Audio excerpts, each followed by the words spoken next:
razão. Eu costumo ler muito de tudo, ciência, budismo, e cada uma vê de uma forma a mesma coisa, né? Então, com relação ao que o Amit apresenta sobre consciência coletiva e não a existência de consciências individuais, consciência coletiva ela existe como essa transmissão de dados fluídica que, de repente, você tem uma ideia aqui, do outro lado do mundo, ele teve a mesma ideia e desenvolve pesquisa semelhante, você publica, já tem 2 publicados, você achava que era algo totalmente inovador. Então, essa consciência coletiva, ela existe, né? Não... E também as individuais também. A gente corre o risco de depois aceitar uma tese e ter um desmentido depois. E se a gente envolve o espiritismo juntos, a gente pode sem querer fazer o contrário do que a gente quer. A gente quer divulgar, para as pessoas conhecerem, aproveitarem o benefício de seguir o espiritismo. E às vezes a gente faz um desserviço. Associa ele a alguma coisa ainda não bem estudada, e essa coisa lá na frente é demonstrada errada, ou incompleta, e aí alguém vai fazer referência, mas o espiritismo apoiou aquilo ali, então o espiritismo está errado também, até mostrar que o focinho de porco não é tomada, às vezes uma pessoa vai levar mais tempo para corrigir. E assim, a gente não tem que se fechar às descobertas assim, e buscar saber. A gente tem que, primeiro, quem tem interesse, gosta da parte da física ou de qualquer parte, mas conheça a fundo o fenômeno. O Odemir deu um exemplo interessantíssimo. Quando você conhece a fundo o fenômeno, você pode empregar ele em algo útil para nós. A questão da física quântica, ou mesmo essa questão de matéria e energia, que é polêmica, assim, há 30 anos atrás, a ciência era a confusão entre os físicos. Será que matéria e energia são uma transforma na outra? Hoje, então, já nos décadas de 80 para cá, os físicos de partícula não reconhecem que matéria se transforma em energia, nem vice-versa. É um erro de interpretação. Energia, em nenhum fenômeno maluco da física nuclear, você tem energia surgindo do nada. Energia não aumenta ou diminui no processo, ela se conserva. O que quer que seja energia, eu aqui colocou uma definição, tem um físico famoso, Feynman, coloca de maneira poética, fala assim, que energia é algo que o ser humano criou, que ele conta, ele quantiza, não é quantizar de quântica, é que você calcula, quantifica, ligado? Antes de um processo, você conta ela e achou um valor. Espera o processo ocorrer, depois você conta de novo, não importa em que ela se transformou, mas você obtém o mesmo valor. É isso que é energia. Energia não é um ente físico real, mas sempre tem mais. A física moderna, o desenvolvimento da física nuclear, trouxe fenômenos que levantaram essa dúvida. E aí os cientistas, analisando isso, esclareceram esse ponto, matéria se transforma em matéria de outro tipo, não em energia. Então isso aí já ajuda. A gente tem que tomar um cuidado de sair dizendo, mas é energia, no passo a gente transmite energia. Mas em que sentido? Fluido é energia? Porque transmite o fluido é o fluido. O fluido espiritual, que quer que ele seja na sua... Não, sim, a gente... O detalhe que você leu, porque a gente precisava ler para ver exatamente o que é dito. Mas sabe uma coisa que outro dia eu vi pessoas comentarem, que você talvez tenha ouvido falar também, de teletransporte. Os físicos estão usando o fenômeno local para teletransporte. Será? Aí a gente lembra do filme lá do... Como é que era? Guerra das Estrelas, Jornada das Estrelas, que o Spock sumia aqui e aparecia lá o Spock lá. Só que o teletransporte, que usa o tal fenômeno da física não local, é o seguinte: do lado de... Você gera um sistema, por exemplo, de 2 partículas, por exemplo, só para entender o conceito. Faz uma ir para cá, outra para cá. Com essa daqui, você faz ela interagir com um átomo ou com um sistema que está no estado.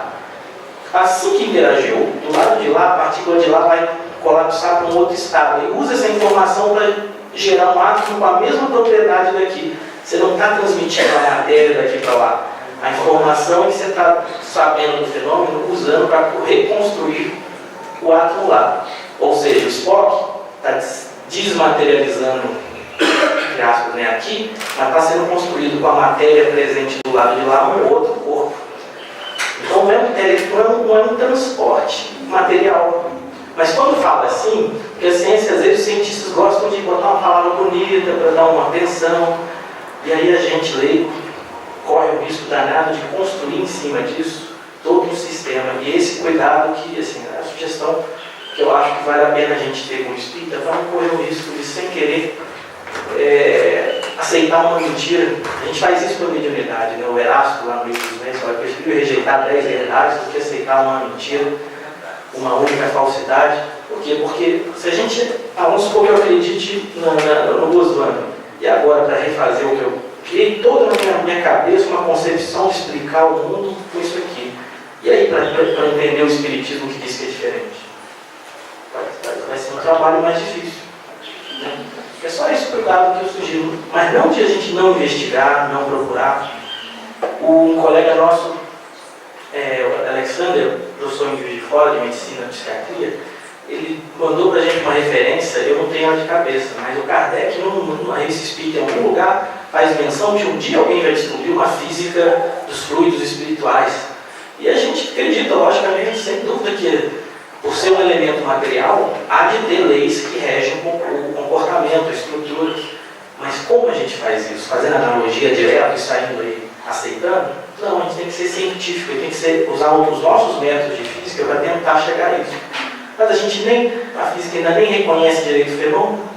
Então, assim, sugestões como a Denise fez hoje, eu acho super válida, que a gente vai no fenômeno, registra ele com algo material, e a partir disso faz as perguntas seguintes, e assim caminha a ciência, eu acho que é por aí. Quem mais gostaria? A Cléria, por favor. Na verdade seria... Usa ali, por favor, para ajudar a registrar aqui.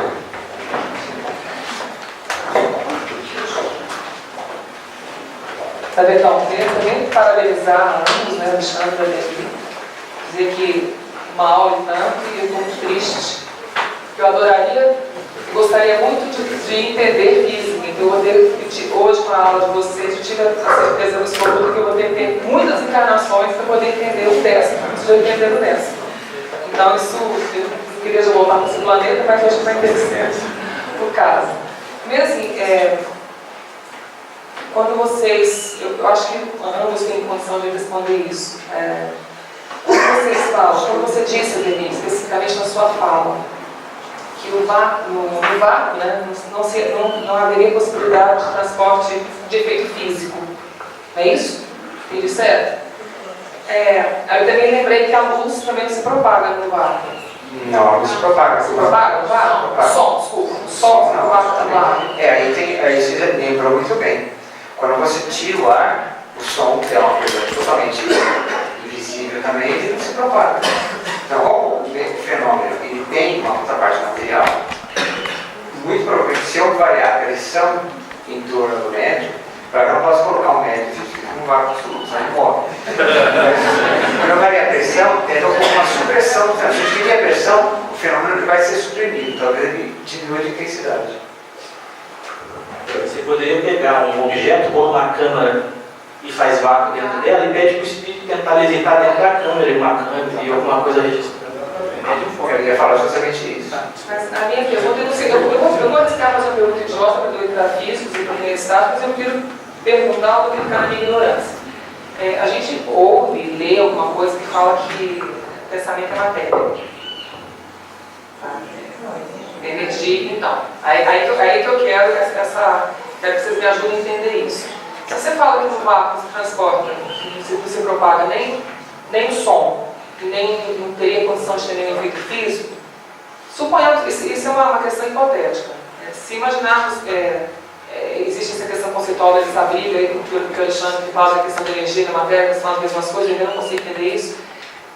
Como é que, ou não teria nada a ver, como é que ficaríamos, como é que imaginaríamos uma comunicação desprovida do vácuo, ou não tem nada a ver? Assim, o que a gente está propondo é que não acontece o fenômeno de levitação, de transformação. Isso. Fenômeno, chama.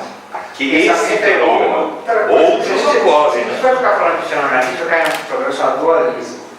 O dualismo entra numa discussão filosófica, que é uma substância diferente da matéria. A gente pode ficar aqui até o final da semana que vem discutindo. Então, ninguém sabe o que é o pensamento. A verdade é essa. Ninguém sabe. Tem gente que acha que o pensamento é apenas uma manifestação de moléculas dentro do cérebro. Tem gente que acha que tudo é pensamento.